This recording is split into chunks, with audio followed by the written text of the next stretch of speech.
Career choose பண்றது எப்படி? அதாவது கெரியர் சூஸ் பண்றதுனா என்ன அப்படின்னா, நம்ம அடுத்து என்ன படிக்கணும் அப்படிங்கிறதா. அதை எப்ப சூஸ் பண்ணலாம் அப்படின்னு பாத்தீங்கன்னா, அட்லீஸ்ட் நீங்க 9th ஸ்டாண்டர்ட் முடிக்கிறதுக்குள்ளேயாவது நீங்க சூஸ் பண்ணணும்.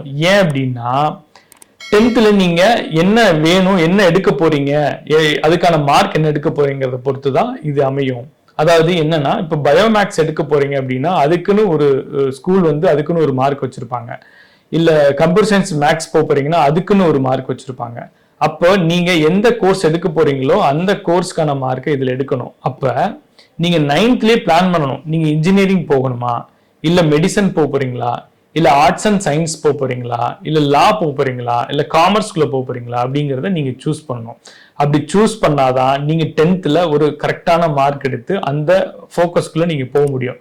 அப்படி இல்லைன்னா மார்க் பேஸ் பண்ணி தான் உங்களோட கெரியர் சூஸ் ஆகும். அதாவது நீங்க எடுக்க போற மார்க்கை வச்சுதான் உங்களுக்கு 10th 11thல எந்த குரூப் கிடைக்கும், அந்த குரூப் வச்சுதான் உங்க கெரியர் சூஸ் ஆகும். அதனால நீங்க வந்து அட்லீஸ்ட் 9thல பிளான் பண்ணுங்க. ஏன் அப்படின்னா இப்பெல்லாம் 9th டூ லேட்.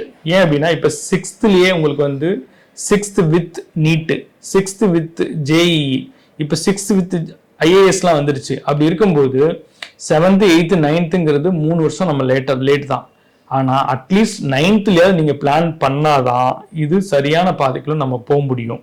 அப்படி இல்லை அப்படின்னா என்ன ஆகும் அப்படின்னு கேட்டீங்கன்னா, என்ன மார்க் எடுக்கிறீங்களோ அதுக்கான கெரியருக்குள்ள நீங்க தள்ளப்படுவீங்க. ஓகேவா? நீங்க சூஸ் பண்ணணுமா இல்ல நீங்க தள்ளப்படணுமா அப்படிங்கறத நீங்க முடிவு எடுத்துக்கங்க. அதனால கெரியரை கரெக்டா சூஸ் பண்ணுங்க. அப்பதான் லைஃப் நல்லா இருக்கும். பேரண்ட் அண்ட் ஸ்டூடெண்ட்ஸ் தயவு செய்து இதுல கான்சென்ட்ரேட் பண்ணுங்க. அட்லீஸ்ட் 6th 7th 8th 9thக்குள்ள உங்களோட கெரியரை பிளான் பண்ணுங்க. அப்படி இல்லைன்னா உங்களோட கெரியர் உங்க இஷ்டத்துக்கு இருக்காது, அதோட இஷ்டத்துக்கு இருக்கும். புரியுதா? அதனால நீங்க பேரண்ட் அண்ட் ஸ்டூடெண்ட்ஸ் தயவு செய்து இதுல கான்சென்ட்ரேட் பண்ணுங்க. தேங்க்யூ.